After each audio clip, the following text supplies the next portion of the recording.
یہ صاحب تشویش بڑھ گئی ہے، افغانستان کی باتیں جو ہے وہ ہونا شروع ہو گئی ہیں، بات تو وہیں پر آ گئی ہے جہاں سے شروع ہوئی تھی. کہ آئی جی صاحب نے جو پریویس ڈیٹس آف ہیئرنگ پہ انڈیکیٹ کیا تھا کہ سسٹر ایجنسیز کے لوگ انوالو ہیں، تو آئی جی صاحب نے اسی چیز کو آج فردرنس میں ایک اور سٹیٹمنٹ دے دی ہے کہ جی یہ افغانستان کی کچھ سمیں جو ہیں وہ جیو فینسنگ میں سامنے آئی ہیں. تو اس کا مطلب یہ ہے کہ جو سسٹر ایجنسیز کی طرف آئی جی صاحب بار بار نشاندہی کر رہے ہیں، اب وہ اپنے ماضی کے جو عدالت میں لیے گئے موقف ہیں اس کو مزید تقویت دینے کے لیے ایسی باتیں کر رہے ہیں. اور میں ذاتی طور پر سمجھتا ہوں کہ جو عدالت کے سامنے پروسیڈنگ میں ایک پروونشل پولیس کا موسٹ سینئر آفیسر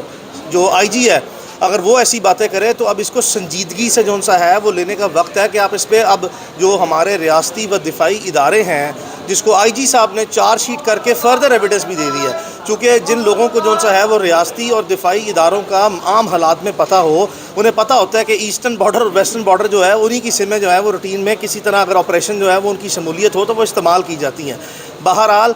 کیف میں آپ کو بار بار اطمینان دلا چکا ہوں. ہماری اپنی کچھ انڈیپینڈنٹ جو سورسز ہیں، ہم براہ راست پوری کوشش کرتے ہیں کہ ایسی کوئی چیز پبلک ڈومین میں نہ لے کے آئی جائے. ہم نے پچھلے دنوں دیکھا کہ انٹرنیشنل جرنلسٹ ہیں اور بڑے کریڈیبل قسم کے جرنلسٹ ہیں، انہوں نے بہت تھریٹننگ قسم کی، بڑی سیریس قسم کی جو نیوز ہے وہ عمران ریاض کی صحت یا اس کی جو اس کا جنرل سٹیٹس ہے، اس کی زندگی موت کا، اس کے بارے میں بڑی سنجیدہ قسم کی خبریں دی ہیں. لیکن اس کے باوجود جو ہے وہ ہم جتنی کوشش کر کے، جہاں تک ہمارے کوشش کر کے وسائل ہیں اس کے اندر رہتے ہوئے، ہم بار بار جو ہے وہ مختلف ذرائع سے تصدیق کرتے ہیں اور ہمیں اطمینان جو سا ہے وہ بخش خبریں یا اطلاعات دی جاتی ہیں کہ عمران اللہ کا شکر ہے وہ خیریت سے ہے. یہ ایک سنجیدہ نوعیت کا مسئلہ بتایا جاتا ہے اور یہ پاکستان میں ایک ایسا سینئر اینکر پرسن یا کریڈیبل جرنلسٹ زندہ نہیں ہے. پاکستان کے تمام صحافی بہت باخبر ہیں، بہت ان کے جو سا ہیں وہ ڈیٹیل قسم کے اور بڑے اسٹرانگ قسم کے ریسورسز ہیں. کسی ایک نے جو انٹرنیشنل عالمی اداروں کی طرف سے جو صحافتی ادارے ہیں ان کی جو نیوز ہے اس کی کوئی کنفرمیشن جو ہے وہ انڈیپینڈنٹلی نہیں کی. اس کی وجہ میں ذاتی طور پر یہ سمجھتا ہوں کہ ہمارے جو سینئر جرنلسٹ ہیں یا جو موسٹ کریڈیبل اینکر پرسن ہیں جو پاکستان میں جن کی 50، 60 اور 70 سال بھی عمریں ہیں، ان کے بھی انڈیپینڈنٹ ذرائع، ان سے بھی ہماری بہت مرتبہ بات ہوئی ہے، ان کے انڈیپینڈنٹ ذرائع بھی یہ کنفرم ریپیٹڈلی کر چکے ہیں کہ عمران انشاءاللہ اللہ کے حکم سے جو سا ہے نہ صرف زندہ ہے بلکہ روح بصحت بھی انشاءاللہ ہے اور خیریت سے ہے. اور بتایا یہ جاتا ہے ہمیں انتہائی سینئر صحافتی ذرائع اور مختلف ذرائع کی طرف سے کہ یہ چونکہ عمران کا مسئلہ کچھ باقی کیسز سے زیادہ پیچیدہ نظر آتا ہے جہاں پہ بھی وہ مسئلہ ہے، اور یہ اب جیٹ بلیک سے گرے میں آ گیا اور گرے سے وائٹ کی طرف چل پڑا ہوا ہے. اور جیسا کہ آپ نے رات کو دیکھا کہ اسی طرح کا سملر کیس میں سمیع ابراہیم صاحب کو بھی کڈنیپ کیا گیا اور تمام پاکستان کے ریاستی اداروں نے آ کے کہا کہ جی ہمارے پاس ان کی کسٹڈی نہیں ہے. پھر اسلام آباد پولیس نے کہا کہ جی ہمارے پاس تو وہ جگہ بھی ٹریک نہیں ہوئی جہاں سے وہ کڈنیپ ہوئے ہیں، کوئی کیمراز نہیں تھے. لیکن آپ نے دیکھا کہ بڑے اطمینان سے، بڑے سکون سے 6 دن گزرنے کے بعد سمیع ابراہیم صاحب بھی اپنے گھر میں واپس آ گئے ہیں. تو the facts and the circumstances and the scenario it is all speaking for itself. لیکن جو اب آئی جی پنجاب صاحب نے پہلی بات کہی کہ جی ہماری سسٹر ایجنسیز کے لوگوں نے معاونت کی، پھر یہ بات کہی کہ جی وہ جو ایک شخص تھا جس نے عمران ریاض خان کے گھر میں ریڈ کیا، اور وہ ریڈ کرنے والا شخص اور جو جیل کے باہر سے پک اپ کرنے والا شخص جو عدالت کے سامنے ویڈیوز چلی ہیں جس کو آئی جی پنجاب صاحب بار بار نشاندہی کر کے کہتے ہیں کہ یہ سسٹر ایجنسیز کے لوگ ہیں، اور بعد ازاں جو سا ہے وہ اس طرح کے حقائق مزید سامنے لے کے آنا کہ جیو فینسنگ کے تھرو ایک افغانستان کے نمبر ٹریک ہوئے ہیں نا، تو دس از آل اسپیکنگ فار اٹ سیلف. اس میں اب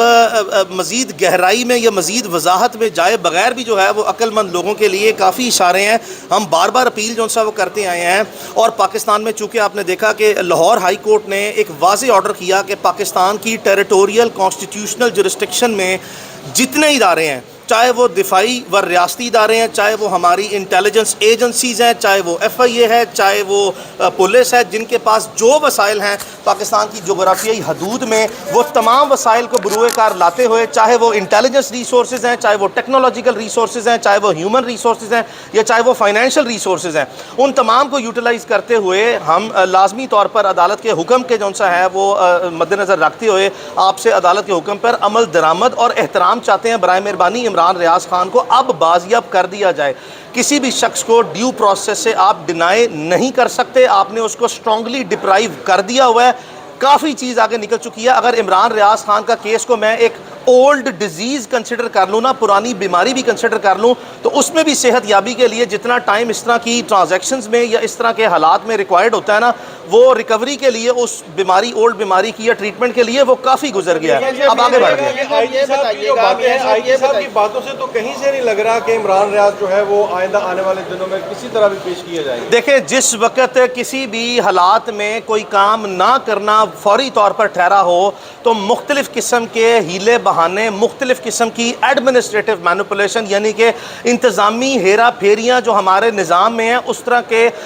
بالکل بے مقصد قسم کے اور بے معنی قسم کے جواز بنائے جاتے ہیں, نمبر 1. اور نمبر 2 جو سا ہے پھر انیبلٹی یعنی کہ اپنی واضح جو سا ہے بے بسی اور لاچاری کا عام حالات میں انتظامیہ اظہار کرتی ہے. یہ صرف عمران ریاض خان کے کیس میں نہیں ہے, چونکہ آپ بڑے انتہائی مؤثر اور باخبر قسم کے کورٹ رپورٹرز ہیں, آپ کے سامنے روزمرہ کی بنیاد پر سینکڑوں ایسے کیسز عدالتوں میں آتے ہیں جہاں پہ یہ ہماری انتظامیہ کے عام ہیلے بہانے ہیں کہ جس چیز کو ریزالو نہ کرنا ہو اس کے لیے ہمارے پاس ایک لمبی کتاب ہے, یعنی کہ ایک long detail and box of tricks ہے, جس کی بیسس پہ بکس آف مینوپولیشن کے وہ ٹرکس نکالے جاتے ہیں کہ ہیرا پھیریاں کرنے کے لیے نئے نئے ہیلے بہانے, نئی نئی کہانیاں عدالت کو سنائی جاتی ہیں. لیکن میں باوجود اس کے جو سا, اور میں یہ ذاتی طور پر سوچتا ہوں, جب آئی جی صاحب نے خود لازمی طور پر چارج شیٹ کر دیا پاکستان کے ریاستی اور دفاعی اداروں کو, تو اب آئی جی صاحب عدالت میں کھڑے ہو کے آپ کو کیا جو سا اقرار جرم کر لیں. اقرار جرم واضح طور پر نظر آ رہا ہے کہ ان کی پولیس موجود ہے, واضح طور پر ان کو ایویڈنس دکھائی گئی, واضح طور پر ان کی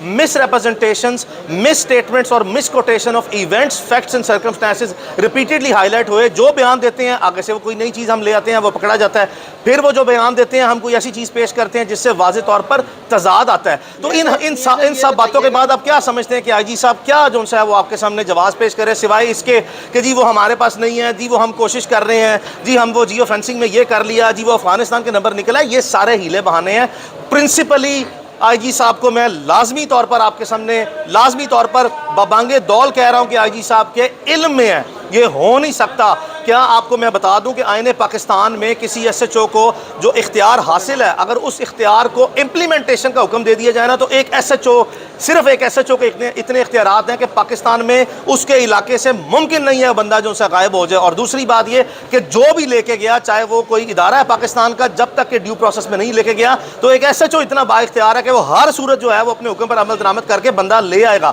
لیکن یہاں پہ آئی جی صاحب تو بہت بڑے آدمی ہیں, ان کے نیچے جو ہے وہ 1.5-2 لاکھ کی پنجاب پولیس ہے, ان کے اختیار میں بھی ہے, ان کے اختیار کے علاوہ جو ہے ان کے علم میں بھی ہے کہ وہ عمران ریاض خان کہاں پہ ہے. اور میں بار بار کہہ چکا ہوں کہ ان کے اپنے ذیلی اداروں کے پاس ہے. سمپل سٹر کھڑے ہو کے عدالت میں ڈینائی کرنا ہی ان کی ڈے 1 پہ ایڈمیٹڈ پوزیشن رہی ہے, جس کو انہوں نے اب تک مینٹین کیا. ان تمام حالات کے تناظر میں میں پھر بھی جو ہے ارباب اختیار سے جو ہے وہ گزارش کر رہا ہوں. اور دوسری بات یہ, چونکہ میں عدالت کے حکم کا جو ہے حوالہ دیتے ہوئے ہم اپنے آرمی چیف سے جو ہے, پاکستان کے آرمی چیف جو ہیں وہ ایک بڑے